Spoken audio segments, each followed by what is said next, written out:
5 minutes. Has it been that long? Because we just saw someone coming down. Oh my gosh. She doesn't have her collar on. Can I park here? Or Yeah. is this tricky? Honey, stop. Yep, she's gonna. Oh my gosh, she can't wait. She cannot wait. Where's your leash? It's on her. Where's the leash? Oh, is it? Okay, let her out. Oops. Oh my gosh, she couldn't wait. No, not much. Wow. Whoa. Oh my gosh.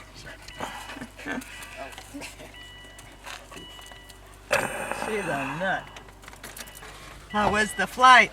Kind of short. Kind of short? Oh. About an hour. Oh. Honey. No bark. Oh, are there still people coming down? She's gonna think they're birds. Yeah. She's drinking. Let me just make sure we have some plain water in the bowl. I'll fly maybe on Wednesday. Paraglider. Any of that?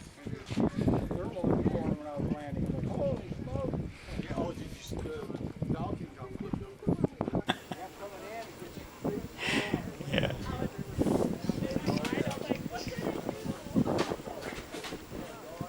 So what's involved when you go out hang gliding? What do you do to prepare for that? Kind of show up, pull my hang glider out of storage and throw it on the shuttle van. You get a ride up to the top, and set to the launch site. There's a couple different launch sites we use. Just depending on which way the wind's blowing, kind of determines where you're going to go. And get up there and set up the hang glider and launch, Yeah. fly around.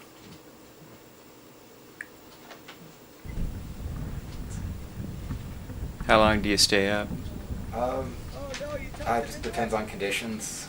Anywhere from about 15 minutes to several hours. What are you thinking about? While you're flying? Yeah. Just finding the next thermal, staying up, trying to find lift, avoiding other hang gliders. Looking for thermals, looking for birds going up or other hang gliders going up, or sunny. If it's partly cloudy, look for like sunny spots on the ground that's going to trigger a thermal. Trying to sort of read the terrain to figure out where the thermal's going and which way the wind's going to blow it. And kind of take a guess as to where it's going to be and try and fly into it. And circle. Once you find it, you start circling to stay in the lift. You just constantly adjust the circle, looking for the core of the thermal, the part that's going up the fastest. Is it anything like tornadoes? It's like a dust devil, like whirlwinds. Those are basically just thermals, strong thermal that's still attached to the ground. Mm-hmm. So are you interacting with the other guys up there? Yeah, share thermals sometimes. Somebody finds a good one, everybody starts flying towards it. Sort of like air surfing? Yeah. Except you can't share too much of a wave. You want to keep enough distance. Do you ever get any indication that you're heading for trouble? Yeah, not so much. It's hard to tell sometimes when you're getting close to a thermal, if you're downwind from it, the air will start feeling a little choppy. Kind of like it's a lot like whitewater rafting. It's the turbulence, the feel of it. It's like going through rapids. You get like sort of higher frequency, sort of chop coming off the backside of a thermal, where the column of air rising up disrupts the airflow, blowing towards the hillside. And you get a bunch of sort of tumbles the air behind it. So you kind of get a feel for where the thermal might be. And there's usually a bunch of sink around the outside of the thermal. You get close to it and start dropping pretty quick before you get into the thermal. So it's pushing all that air out of the way that's got to go someplace. Usually goes down. Is there any kind of a trouble spot where you could be in serious danger? If you have strong winds, you don't want to be on the below the lee side of a ridge, On you while like you're flying. downwind of a ridge or tall buildings or something. You want to be up above them because the wind blowing over that ridge will create a big, they call it a rotor condition, where their large mass of air will start tumbling off the backside of a mountain ridge, or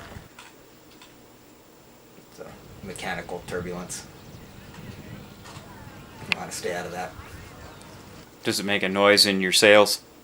Not really, no, but you know it if you hit it.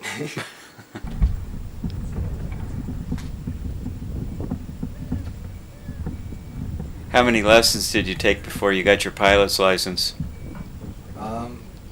Well, they issued the beginner rating after like the first lesson, so you have to have at least some rating to fly solo. And I did about 7, I think, tandem flights before I did my first solo off a high mountain, and did a whole bunch of little training hill where you just run down like a 50-foot hill and fly for just a little bit, land, just to practice takeoffs and landings. That's the most important part, is making sure you launch and land all right. The flying's pretty easy. Is the landing ever tricky?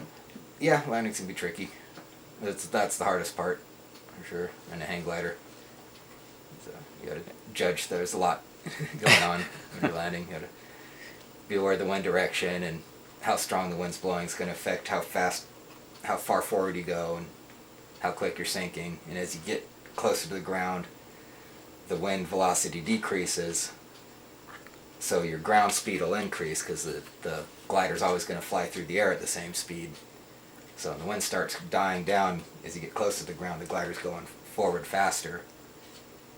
It doesn't change the stall speed of the glider, but it changes like the apparent stall speed. If you're looking at the ground, trying to judge, you don't want to look at the ground to judge your airspeed, basically, because two things are completely different. And that takes some training to get past thinking you've got enough airspeed just because the ground's going by at the same speed it was last time you landed. And, your ground speed doesn't matter, it's all about airspeed. I'm not sure I followed that.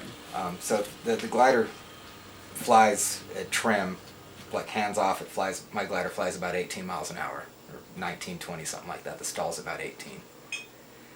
And so if I'm flying into an 18-mile-an-hour headwind, I'm just going to sit there and slowly sink down at 200 feet a minute. If I'm flying into 10-mile-an-hour headwind, when I'm coming into land, my ground speed's going to be about 8 miles an hour.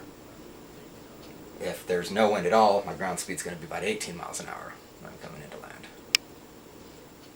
But you wouldn't want to judge that last time I landed, I had this 10-mile-an-hour headwind, and the ground was going by pretty slow, and coming into land the same way with no wind, and start slow the glider down because you think you're going too fast, and stall the glider. You don't want to stall the glider. That's not good. No. So, Not close to the ground anyway. It's perfectly harmless if you got enough altitude. The glider will drop 20 feet or so before it picks up enough airspeed to be flying efficiently again.